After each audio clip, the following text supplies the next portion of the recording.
Hey everybody!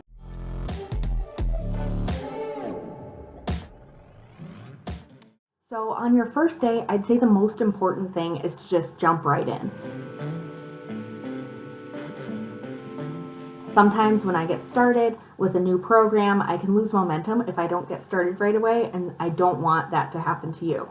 So once you get into Optinmonster, I want you to think about what your goal is, what you want to achieve using Optinmonster on your site. That might be building your email list, it might be catching abandoning visitors from your cart or your checkout pages, but whatever it is, it's a lot easier to build a campaign when you have an idea from the start.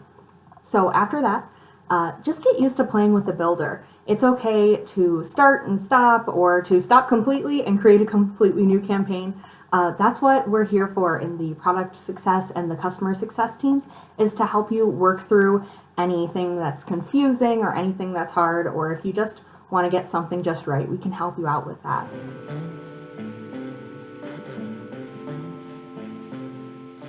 So once you finish building your campaign, don't stop there, you're almost done.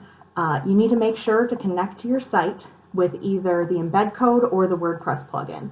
And then you'll set your campaign to live. I see that a lot of people will get almost to the end of their campaign, but then for whatever reason not connect their site, and they're so close, and I again don't want that to happen to you. Just get started and then go all the way through. And that can be as short as 5 minutes from getting your idea to getting it up on your site, depending on how elaborate you want it to be. We actually have a number of case studies where our customers have gotten great success just using our templates. So you don't have to know how to code or how to design to get great results. And I think that's the biggest thing that I want people to know about their first day with Optinmonster. Thanks everybody.